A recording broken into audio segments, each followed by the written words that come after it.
اللہ کے نبی صلی اللہ علیہ وسلم ارشاد فرماتے ہیں یہ رجب کے مہینے کی فضیلت ایسی ہے جیسے قرآن کی فضیلت دوسری کتابوں پر ہے. دوسری کتابوں میں جس طرح سے افضل قرآن ہے اس طرح سے رجب المرجب تمام مہینوں میں افضل ہے. اور نبی کریم صلی اللہ تعالی علیہ وسلم اس میں عبادت کرنے کے لیے ترغیب دیا کرتے تھے. اس کو ترجیب بھی کہا جاتا ہے. اور خاص طور پر رجب کے متعلق بزرگان دین نے فرمایا یہ فصل بونے کا مہینہ ہے. کھیتی باڑی والے سمجھ سکتے ہیں کہ اس میں بھی 3 موسم آتے ہیں. پہلے بیج کی بوائی کا وقت آتا ہے, پھر اس کی سچائی کا وقت آتا ہے, پھر کٹائی کا وقت آتا ہے. تو رجب کا مہینہ یہ فصل بونے کا مہینہ ہے نیکیوں کے, اور شعبان کا مہینہ اسے پانی دینے کا ہے, اور رمضان کا مہینہ فصل کاٹنے کا مہینہ ہے. اور رجب کا مہینہ آتے ہی اللہ کے نبی صلی اللہ تعالی علیہ وسلم یہ دعا فرمایا کرتے تھے, اللہم بارک لنا فی رجب و شعبان و بلغنا رمضان. سب کو یہ دعا بھی کرنی چاہیے. حضور اکرم صلی اللہ تعالی علیہ وسلم یوں عرض کرتے کہ اے اللہ رجب اور شعبان میں تو ہمیں برکت عطا کر اور ہماری زندگی کو رمضان تک پہنچا دے. اب رجب آپ نے دیکھ لیا ہے تو اب کثرت سے یہ دعا کرو کہ مولا اس زندگی کا رمضان ہم سے جانے نہ پائے, رمضان تک ہماری سانسوں کو پہنچا دے. یہ دعا کثرت سے ہر نماز کے بعد بھی ہونی چاہیے. رجب آتے ہی میرے عزیزوں یہ عبادتوں کا موسم شروع ہو چکا ہے, اور سب جانتے ہیں رجب کے بعد پھر ہمارے ہاں مسلسل ایسی شب بیداریاں اور عبادت کے موسم نظر آنے لگتے ہیں. پھر شعبان بھی, اس میں رجب میں بڑی رات آتی ہے شب معراج, اور اس کے بعد شعبان میں شب برات, پھر اسی طرح رمضان کا موسم بن جاتا ہے. تو اب یہ موسم بنانے کا وقت آ چکا ہے. تو سب سے پہلی چیز یہ ہے کہ میرے عزیزوں فصل کے بونے کے لیے کن چیزوں کی ضرورت ہوتی ہے اس چیز کا خیال رکھیے. بیج اگر کھوٹا ڈالے ہو اور ویسی ہی فصل آنے کا انتظار کرو گے تو پھر نہیں ہوگا. بیج کو کھرا اور خالص ہونا چاہیے. جو نیکیاں کرنا چاہ رہے ہیں اس کو صاف ستھرے اچھے ماحول میں کیے جانے چاہیے. کھیتی باڑی کرنے والا جانتا ہے بیج تو وہ بو رہا ہے, زمین بھی اچھی ہے, ساری چیزیں کئی چیزوں کی ضرورت ہوتی ہے. بیج بھی اچھا ہو, زمین بھی اچھا ہو, موسم بھی اچھا ہو, تب جا کر کے اس کی فصل نکلتی ہے. بیج اچھا تھا زمین اچھی نہیں تو بھی فصل نہیں آتی. بیج بھی اچھا ہے, زمین بھی اچھا ہے, موسم صحیح نہیں ہے تب بھی فصل نہیں آتی. ابھی آپ کے پاس 3 چیزوں کا ہونا ضروری ہے, بیج اور زمین اور موسم. بیج جو ہے یہ نیکیاں ہیں, اور زمین تمہارا دل ہے, اس کا اتنا ہی پاک ہونا ضروری ہے. اور موسم یہ رجب کا ہے, اس میں تو کوئی شک نہیں ہے کہ عبادتوں کا موسم ہے, فصل کی اچھے لانے کا موسم ہے. لیکن سب سے پہلی چیز اب ہمیں ضرورت ہوتی ہے کہ ہم کیا بیج بو رہے ہیں. شیخ سعدی رحمت اللہ تعالی علیہ فرمایا کرتے کہ زمین میں ادرک بو کر کے گنا آنے کی امید تو نہیں کر سکتے. جو بویا ہے وہی اسی کی فصل آئے. لوگ عمل خیر کرے تو اس کا نتیجہ بھی خیر آئے گا, اور برائیاں کریں اور پھر رمضان میں یہ انتظار کریں کہ میں نے جو بویا ہے اس کی فصل آئے, تو ایسا نہیں ہوتا. بہت سارے لوگوں کا وہ شک بھی میں دور کرنا چاہتا ہوں کہ رمضان المبارکہ میں فضیلتوں کو آپ سنتے آئے ہیں, رمضان ایسا مہینہ ویسا مہینہ, اتنی برکتوں والا, اتنی رحمتوں والا, لیکن بہت سارے لوگوں کے حالات چونکہ تو ہی رہتے رمضان میں ویسی ہی ہیں, وہ لوگ کچھ بھی نہیں بدلے. تو اس میں رمضان کا قصور ہے کہ اس مہمان کا قصور ہے, اس انسان کا قصور ہے؟ وجہ یہ ہے کہ رمضان المبارکہ یقیناً اتنی برکتوں اور رحمتوں اور سعادتوں لے کر کے تو آتا ہے, لیکن تمہیں 2 مہینے پہلے سے کہا گیا تھا کہ فصل کے لیے تیاری کرو. تم نے بیج نہ بوئے, اپنی زمین کو صحیح کیا ہی نہیں. پھر رمضان میں جو بارش ہو رہی ہے اس کا فائدہ کیا ہے؟ روڈ پر 10 سال بھی بارش برسے وہاں پر کوئی فصل نہیں آئے, کیونکہ وہ زمین سخت ہے اور بیج بونے کے قابل بھی نہیں. رمضان المبارکہ میں رحمتوں کی جھماجھم بارش تو ہوتی ہے, لیکن دل اگر سخت ہے گناہوں سے تو اس بارش کا کیا اثر ہوگا اس پر. اسی لیے دلوں کی نرمی یہاں سے شروع کریں, رجب المرجب سے. اس کی راتوں میں اللہ رب العزت کو پکارے, مناجات کرے, عبادتوں کے لیے کچھ دن تو خاص کر لیں. بہت دنیا میں ہم نے اپنے آپ کو ملوث کر رکھا ہے, کچھ راتیں اللہ رب العزت کی عبادت میں تو لگائیں. اللہ کے نبی صلی اللہ تعالی علیہ وسلم کی ایک حدیث ہے, جامع الاصول سے نقل کی ہوئی, رجب المرجب کے پہلے جمعے جو ہم لوگ ابھی گزر چکے, ابھی یعنی وہ رات تو گزر چکی, کل کی جو گزری ہوئی رات ہے رجب کی، یہ پہلی جمعہ کی شب تھی. اس کے متعلق روایت ہے کہ 12 رکعتیں جو مغرب کے بعد سے لے کر عشاء کے درمیان پڑھتا ہے، اللہ کریم اس کے تمام گناہوں کو معاف کرتا ہے اور اس سال اس کو پورے طور پر ناگہانی آفات سے محفوظ رکھتا ہے، اور شیطان کے اس پر قابو پانے سے بھی اس کو اللہ محفوظ رکھتا ہے. تو یہ تھی تیاریاں، یہ ساری چیزیں ابھی سے تیاریاں ہونی چاہیے. رجب کے 3 دن آتے ہیں جس کے متعلق فرمایا گیا ہے ایام بیز میں بھی 13 14 15 یا 14 15 16 یہ جو تاریخیں آتی ہیں اس میں روزے رکھو. اس کی بھی بڑی فضیلت ہے کہ تم تیاریاں ابھی سے شروع کر دو کہ رمضان المبارکہ میں اچھی فصل دیکھ سکے، ہمارے جسم کے اندر بدلاؤ آ سکے، ہمارے دل کے اندر انقلاب آ سکے. اور تیاری یہاں سے نہ کر کے صرف رمضان میں ہی امید لگائے بیٹھتا ہے تو میرے عزیزوں کچھ تو صفائی کی ضرورت ہوتی ہے. آپ نے اگر زمین خریدی کھیتی باڑی کی غرض سے اور گئے، وہاں جاتے ہی آپ نے سوچا کہ اس میں فصل آ جانی چاہیے، تو کسانوں سے پوچھو تو بتائیں گے آپ کو نہیں، زمین کو پہلے صاف کرنا پڑتا ہے، کچرے ہوں گے اس کے اندر بہت سارے، ہل چلاؤ یا کسی بھی طرح سے اس کو صاف کرو. صاف کرنے کے بعد پھر یہ بھی کسان کہتا ہے کہ زمین کو تھوڑا ڈھیلا کر دو، بڑے بڑے ڈھیلے ہوں تو اس کو توڑ دو اور مٹی نرم ہو جائے. اور اس کے بعد پھر کسان کہتا ہے تھوڑا پانی بھی چھڑکاؤ کرو، گیلی ہو جائے، تب جا کر کے تم اس پر بیج بو. میرے عزیزو یہ رجب بیج بونے کا موسم ہے تو پہلے زمین کو ڈھیلا تو کر لو، زمین کے اندر جو کچرے ہیں اس کو نکال تو دو، دل کے اندر جو وسوسے بھرے ہوئے ہیں، گناہوں کے خیالات بھرے ہوئے ہیں، اس کو پاک تو کرو. اس کو پاک کرنے کے لیے اللہ کریم کی بارگاہ میں آ کر گڑ گڑاؤ. تمہارا ایک آنسو تمہارے تمام گناہوں کو اور اللہ کے غضب کو ٹھنڈا کر دیتا ہے. ہاں، ایک آنسو کا قطرہ تمہارے لیے اللہ کریم ہے، موتی سمجھ کے شان کریمی نے چن لیے قطرے جو گرے تھے عرق انفعال کے. امام غزالی رحمۃ اللہ تعالی علیہ نے لکھا ہے کہ آج اللہ تبارک و تعالیٰ کی رحمت کو اپنی طرف مائل کرنے کے لیے اگر تم کچھ کر سکتے ہو تو بس یہ ہے کہ دنیا رونے اور گڑ گڑانے سے نہیں مانتی، لیکن مولا کریم بندے کے ایک مرتبہ سجدہ کر کے اسے پکارنے سے فوراً قبول کرتا. موسیٰ علیہ الصلوۃ والتسلیم اللہ تعالیٰ سے پوچھتے ہیں مولا جب تیرے بندے تجھے پکارتے ہیں تو اس میں نیک لوگ بھی ہوتے ہیں اور گنہگار بھی ہوتے ہیں، تو کیا تو سب کی پکار کا جواب دیتا ہے؟ توجہ، اللہ رب العزت فرماتا ہے اے موسیٰ میرے پکارنے والے بندوں میں نیکوکار بھی ہیں گنہگار بھی ہیں. ہاں، نیک بندہ جب مجھے پکارتا ہے یا ربی تو میں جواب میں کہتا ہوں لبیک یا عبدی، اے میرے بندے میں حاضر ہوں، بتا تیری کیا حاجت ہے. پھر موسیٰ علیہ السلام پوچھتے ہیں کہ مولا یہ تو نیک بندہ جب پکارتا ہے تو کہتا ہے لبیک یا عبدی، اور جب گنہگار پکارتا ہے تب کیا کہتا ہے؟ رب تعالیٰ فرماتا ہے جب میرا گنہگار بندہ مجھے پکارتا ہے یا ربی تو میں اس کے جواب میں 70 بار لبیک یا عبدی کہتا ہوں. ایک بار پکارے 70 بار جواب. ایسا کیوں ہے؟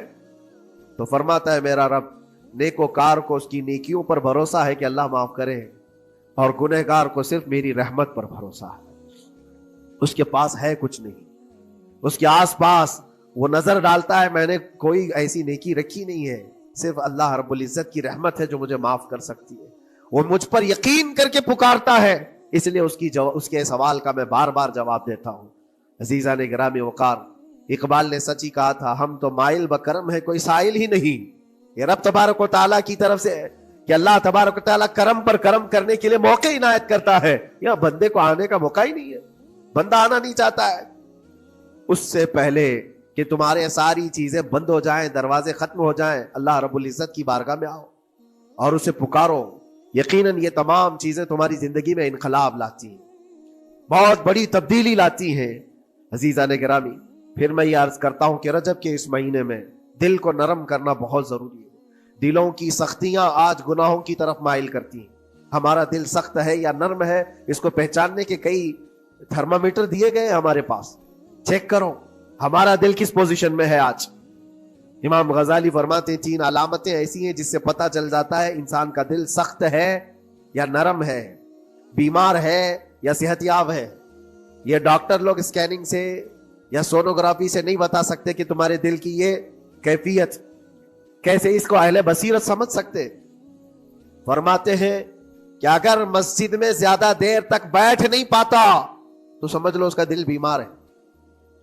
اس کا دل سخت ہو چکا ہے، اس کو مسجد میں بیٹھنے نہیں دیتا.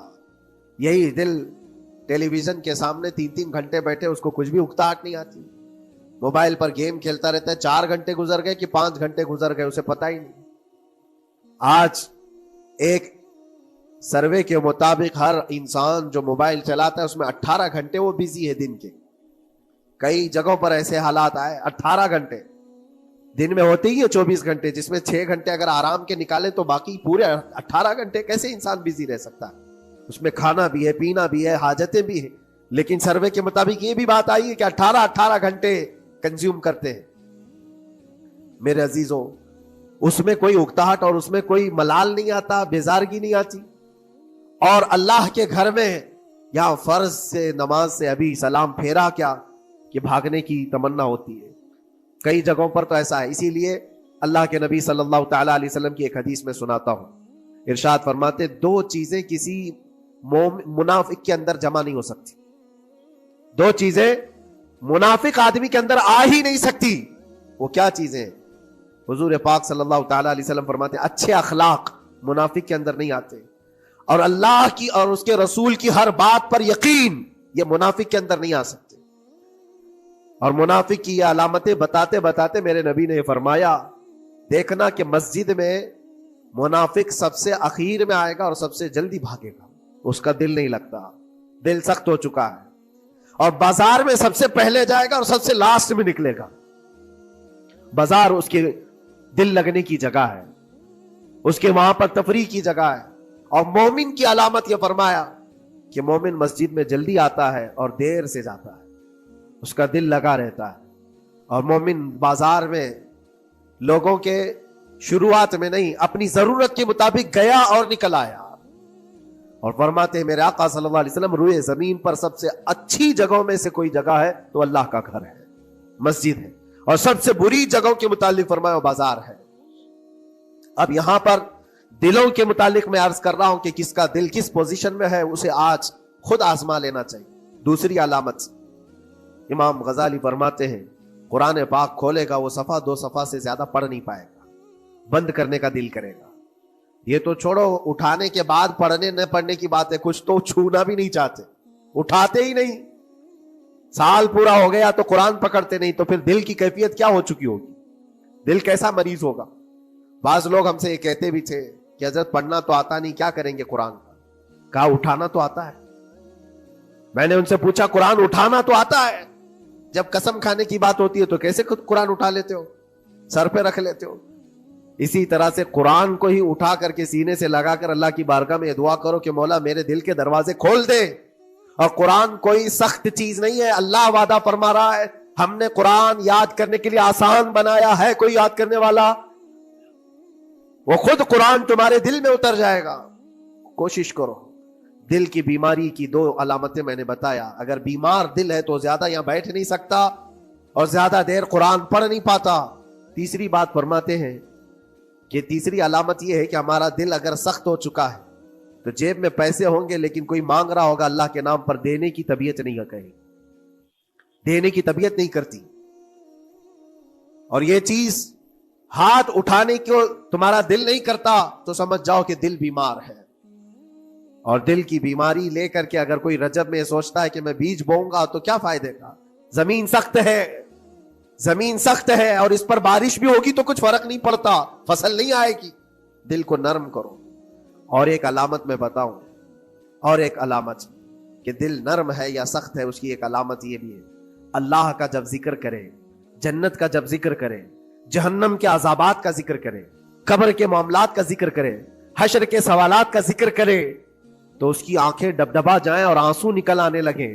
قرآن کی آیتیں سن کر کے اس کا دل ہلنے لگے اور آنسو آ گئے تو سمجھ جاؤ کہ اس کا دل نرم ہے. ابھی اس کا دل بیمار نہیں ہوا، ابھی اس کا دل بیمار نہیں ہوا. لیکن یہاں تو پوزیشن الگ ہے، سچویشن الگ ہے. ہم تو پتہ نہیں کن کن چیزوں میں رو لیتے ہیں لیکن اللہ کا کلام سنتے ہوئے کسی کے کان پر جوں بھی نہیں رینگتی. لوگ تو گانوں پر تھرکنے والے اور نغموں پر اچھل کود کرنے والے وجد کی بات کرتے ہیں، لیکن اللہ کا کلام پڑھنے پر کوئی کسی کو وجد کیوں نہیں آتا؟ یہ ایمان کی علامت ہے. قرآن میں اللہ نے فرمایا اذا تلیت علیہم آیاتہ زادتہم ایمانا، جب اللہ کی آیتیں ان پر تلاوت کی جاتی ہے مومنین پر، ان کا ایمان بڑھ جاتا ہے۔ کیا آپ امام کے پیچھے قرات سن کر کے اپنے دل میں ہلچل محسوس کرتے ہیں؟ سننے کی طبیعت کرتی ہے؟ بلکہ ادھر نماز پڑھ کر کے جانے کے بعد آدھے گھنٹے کے بعد پوچھے آج پہلی رکعت میں کیا پڑھا تھا، دوسری رکعت میں کیا پڑھا، آپ کو پتہ ہی نہیں رہتا، یاد ہی نہیں امام صاحب کیا پڑھ رہے تھے، میں تو دکان کا حساب کتاب کر رہا تھا، کیا خبر ہے کہ انہوں نے کیا پڑھا۔ تو قرآن کو توجہ سے پڑھے ہوتے تو تمہارے دل میں بھی وہ باتیں اثر کر رہی ہوتی۔ میرے عزیزوں، کتنے ایسے لوگ ہیں جو صرف اور صرف قرآن پاک کی تلاوت کی وجہ سے دلوں کو نرم کر دیا گیا ہے۔ میں اسی بات پر آج فوکس کر کے ختم کر دوں گا۔ رجب المرجب بیج بونے کا موسم ہے تو دل کے نرمی کے ساتھ ہی بیج بو، کیونکہ یہ زمین ہے تمہاری، اور زمین نرم نہ ہو تو کتنی بھی نیکیاں کرو کیا فائدے کی۔ دل سخت ہے، گناہوں سے لبریز ہے، اور دل کو نرم کرنے کا علاج دو چیزیں بتائی گئی، کریں گے انشاءاللہ۔ دو چیزیں بڑی آسان ہیں، اگر دل کو نرم کرنا ہے تو دو چیزیں فرمائی گئی، کثرت سے قرآن پاک کی تلاوت کرو یا کثرت سے میرے نبی پر درود پاک پڑھا کرو۔ دو چیزیں کر کے دیکھو، تمہارا دل نرم ہو جائے۔ اور بھی دوسری علامت، دوسرے علاج بھی میرے آقا نے فرمایا۔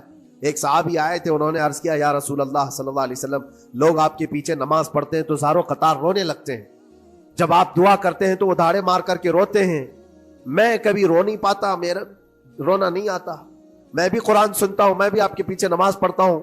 تو حضور پاک صلی اللہ علیہ وسلم نے فرمایا تمہارا دل سخت ہو گیا ہے، تمہارا دل سخت ہو گیا ہے۔ انہوں نے کہا کیا کروں، علاج کیا ہے اس کا؟